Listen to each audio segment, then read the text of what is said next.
MA उत्तरार्ध संस्कृत चतुर्थ प्रश्न पत्र कारक प्रकरणम।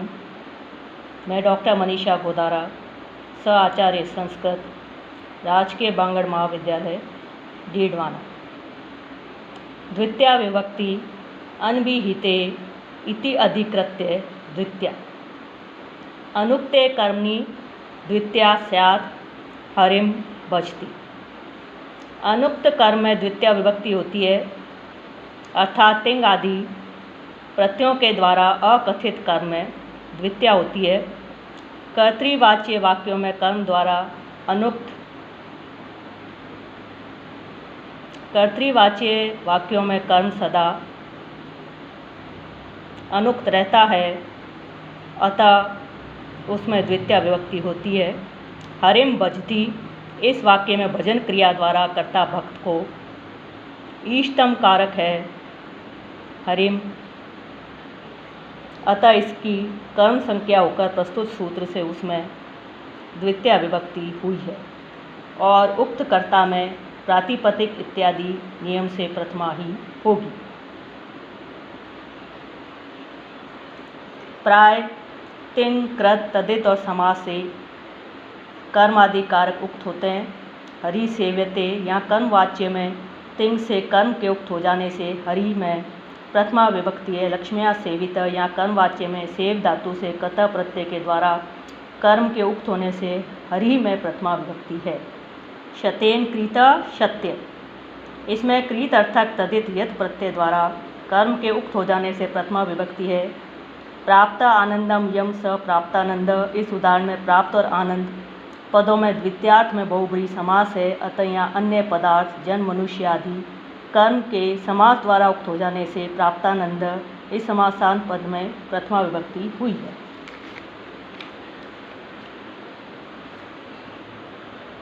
कहीं कहीं निपात च व आदि की निपात संज्ञा है के द्वारा भी कर्म के उक्त हो जाने से उसके योग में प्रथमा विभक्ति होती है। यहाँ सांप्रतम यह एक निपात है जिसका अर्थ है उचित, असांप्रतम अनुचित। विष वृक्षो अपि संवर्ध्य स्वयं छेतुम असांप्रतम, विष वृक्ष को भी बढ़ाकर स्वयं काटना उचित नहीं है। इस वाक्य में संवर्ध्य क्रिया का कर्म विष वृक्ष है, तथापि यह असांप्रतम इस निपात द्वारा उक्त हो गया है, अतः यहाँ विष वृक्ष के आगे प्रथमा विभक्ति हुई है। तथा युक्तम चानिप्सितम, उन पदार्थों की जो कर्ता द्वारा अनिप्सित न चाहे गए होकर कर्ता के इष्टतम पदार्थ की तरह ही क्रिया से जुड़े रहते हैं, कर्म संज्ञा होती है। ग्रामं गच्छन् तृणम स्पर्शति, गांव को जाता हुआ तिनके को स्पर्श करता है। इस वाक्य में तृण अनिप्सित है, तथापि वह स्पर्श क्रिया से इसी भांति जुड़ा हुआ है जिस भांति कर्ता का इष्टतम पदार्थ ग्राम, अतः उसकी भी ग्राम के समान ही कर्म संज्ञा उक्त सूत्र के द्वारा होती है और उक्त सूत्र से दोनों की कर्म संज्ञा होती है। इस प्रकार कर्मणि द्वितीया सूत्र से दोनों में द्वितीया विभक्ति होती है। ओदनम भुंजानो विषम भुक्ते, चावल खाता हुआ विष खाता है। इस वाक्य में भोजन क्रिया द्वारा कर्ता का इष्टतम पदार्थ ओदन है, पर ओदन के साथ ही समान ही विष भी कर्ता द्वारा अनिप्सित होता हुआ भी भोजन क्रिया के द्वारा संबद्ध है, अतः ओदन के समान ही विष शब्द की भी कर्म संज्ञा होती है। अतः दोनों में कर्मणि द्वितीया सूत्र से द्वितीया विभक्ति हुई है।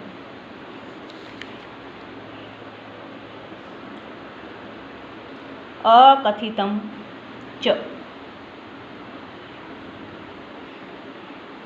दू, याच, पच, दंड, रुधि, प्रची, ची, ब्रू, शासुजी, मथुमुषाम, कर्मयुक्त स्यात् अकथितम च तथा स्यात् नी, री, कृश, वहाम। उदाहरण गाम दोग्धीपय बलिम याचते वसुदाम, तंडुलान ओदनम पचती। शतान गर्गान शतम दंड्यति रजम अनुरुद्धति ग्रामम मानवकम पंथानम पृच्छति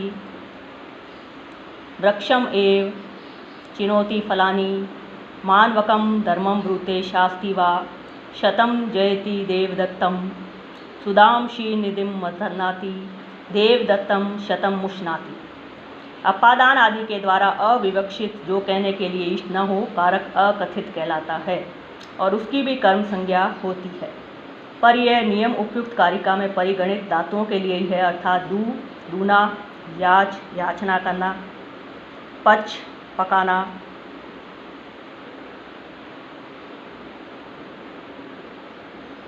दंड दंड देना, रुद्ध रोकना, पृछ पूछना, चिन्ह चुनना, ब्रू कहना, शास शासन करना, जी जीतना, मत मथना, मुश ठगना, नी ले जाना, री चुराना, कृष खींचना, वह ले जाना या ढोना। इस प्रकार दूह आदि 12 और नी आदि 4 इन 16 धातुओं के कर्म से जिन पदार्थों का संबंध होता है वह अकथित अर्थात अविवक्षित है कहा जाता है, और यह अकथित पदार्थ इन धातुओं के मुख्य कर्म से संबद्ध होने के कारण गौण कर्म कहा जाता है। अतः प्रधान कर्म की कर्तु स्थिततम कर्म से कर्म संज्ञा तथा गौण कर्म की अकथितम च सूत्र से कर्म संज्ञा होती है, और दोनों ही में कर्मणि द्वितीया सूत्र से द्वितीया विभक्ति होती है। जैसे गाम दोग्धी पय, गाय से दूध दूता है। इस वाक्य में यद्यपि गाय सामान्य नियम के अनुसार अपादान कारक है तथापि वह वक्ता द्वारा अविवक्षित है तथा गाय यहाँ अवधिभूत अपादान में नहीं अपितु निमित्त रूप में विवक्षित है। अतः अकथितम च इस सूत्र के नियम के अनुसार गाय की कर्म संज्ञा होकर उसमें द्वितीया विभक्ति होती है। यदि अपादान की विवक्षा होगी तो पंचमी विभक्ति होकर गो दोग्धी पय ऐसा प्रयोग होगा। इसी प्रकार अन्य उदाहरणों में गौण कर्म में द्वितीया विभक्ति का प्रयोग है। बलिम याते वसुदाम या बलि शब्द से, यहाँ बलि शब्द में अपादान की अविवक्षा कर गौण कर्म में द्वितीया विभक्ति हुई है। तंडुलान ओदनम पचती, तंडुल शब्द में करण कारक की अविवक्षा कर उसे गौण कर्म मानकर तंडुलान में द्वितीया विभक्ति हुई है। गर्गान शतम दंड्यति, यहाँ गर्ग शब्द में अपादान की अविवक्षा कर द्वितीया विभक्ति हुई है। रजम एव रुंदी गाम, यहाँ अधिकरण की अविवक्षा कर रजम में द्वितीया विभक्ति की गई है। मानवकम पंथानम पचती, बालक से मार्ग पूछता है, इसमें अपादान की अविवक्षा कर मानवकम में द्वितीया विभक्ति हुई है। वृक्षम एव चिनोति फलानी, यहाँ अपादान की अविवक्षा कर वृक्षम में द्वितीया विभक्ति है। मानवकम धर्मम ब्रूते शास्ति वा, मानवकम में द्वितीया विभक्ति है। शतम जयति देवदत्तम, देवदत्तम में द्वितीया विभक्ति हुई अपादान की अविवक्षा करके। सुदाम क्षीरनिधिम मथनाति, या संप्रदान की अविवक्षा कर सुदाम में द्वितीया विभक्ति हुई है। देवदत्तम शतम मुष्णाति, या अपादान की अविवक्षा कर देवदत्तम में द्वितीया विभक्ति हुई है। ग्रामम अजाम नयति हरति कष्टि वहति वा, यहाँ अधिकरण की अविवक्षा कर ग्रामम में द्वितीया विभक्ति हुई है। मानवकम धर्मम भाषते अभिदत्ते वक्ति इत्यादि। इस उदाहरण में ब्रू धातु की समानार्थक भास अभिधा आदि के योग में द्वितीया विभक्ति हुई है अपादान की अविवक्षा करके। बलिम याते वसुदाम, अपादान की अविवक्षा कर बलिम में द्वितीया विभक्ति हुई है। अकथितम च सूत्र द्वारा कारक क्रियान्वित पदार्थ की कर्म संज्ञा हो जाती है। अतएव मानवकस्य पितरम पंथानम प्रचति, इस उदाहरण में मानवक शब्द क्रिया से अन्वित न होने के कारण कारक नहीं है, उसकी कर्म संज्ञा नहीं होगी, अतएव षष्ठी विभक्ति है। वार्तिक अकर्मक धातु भी योगे देश कालो भावो गंतव्यो अथवा च कर्म संज्ञक इति वाच्यम, अर्थात अकर्मक धातुओं के योग में देश काल भाव तथा गंतव्य पथ की भी कर्म संज्ञा होती है। कुरुन स्वपिति, इस वाक्य में स्वपिति इस अकर्मक क्रिया के योग में देशवाचक कुरु शब्द की कर्म संज्ञा होकर द्वितीय विभक्ति हुई है। मासम आस्ते आस्ते इस अकर्मक क्रिया के योग में कालवाचक मास की कर्म संज्ञा हुई है। गोदोहम आस्ते गो दो की अकर्मक क्रिया के योग में कर्म संज्ञा होकर द्वितीय विभक्ति हुई है। क्रोशम आस्ते यहाँ मार्गवाचक क्रोश की कर्म संज्ञा हुई है। गति बुद्धि प्रत्यवसान अर्थ शब्द कर्मा अकर्म का नाम अणि कर्ता स नौ। गति अर्थक गम या इन आदि, बुद्धि अर्थक ज्ञा वेद बुध आदि, प्रत्यवसान अर्थक भक्षणार्थक भक्ष भुज आदि, शब्द कर्मक और अकर्मक धातुएं स्था आस शिंग आदि धातुओं का अनियंत अवस्था में, जबकि इन धातुओं में प्रेरणार्थक निज प्रत्यय न किया गया हो, जो करता हो वह नियंत अवस्था में, जबकि इन धातुओं से निज प्रत्यय करके इन्हें प्रेरणार्थक बना लिया हो, कर्म संज्ञक हो जाता है और फिर उसमें द्वितीय विभक्ति आती है। निम्न तालिका में दोनों ही अवस्थाओं का प्रयोग है। साधारण या अनियंत अवस्था, प्रेरणार्थक या नियंत अवस्था।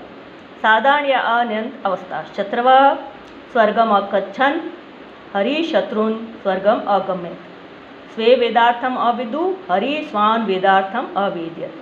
देवा अमृतम आशनन् हरि देवान अमृतम आश्यत। विधि वेदम अध्येत हरि वेद विधिम अध्याप्यत।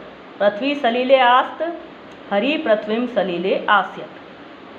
सूत्र में परिगणित धातुओं के अतिरिक्त यदि अन्य कोई धातु होगी तो उसका साधारण अवस्था का कर्ता नियंत अवस्था में कर्म न होगा, प्रत्युत उसमें साधारण नियम के अनुसार तृतीय विभक्ति ही होगी। यथा देवदत्त ओदनम पचति तम यज्ञदत्त प्रेरयति इति यज्ञदत्त देवदत्तेन ओदनम पाच्यति। इसी प्रकार गत्यादि अर्थक धातुओं में भी वही कर्ता अनियंत अवस्था में कर्म संज्ञक हो जाएगा जो अनियंत अवस्था में इस धातु का कर्ता रह चुका होगा।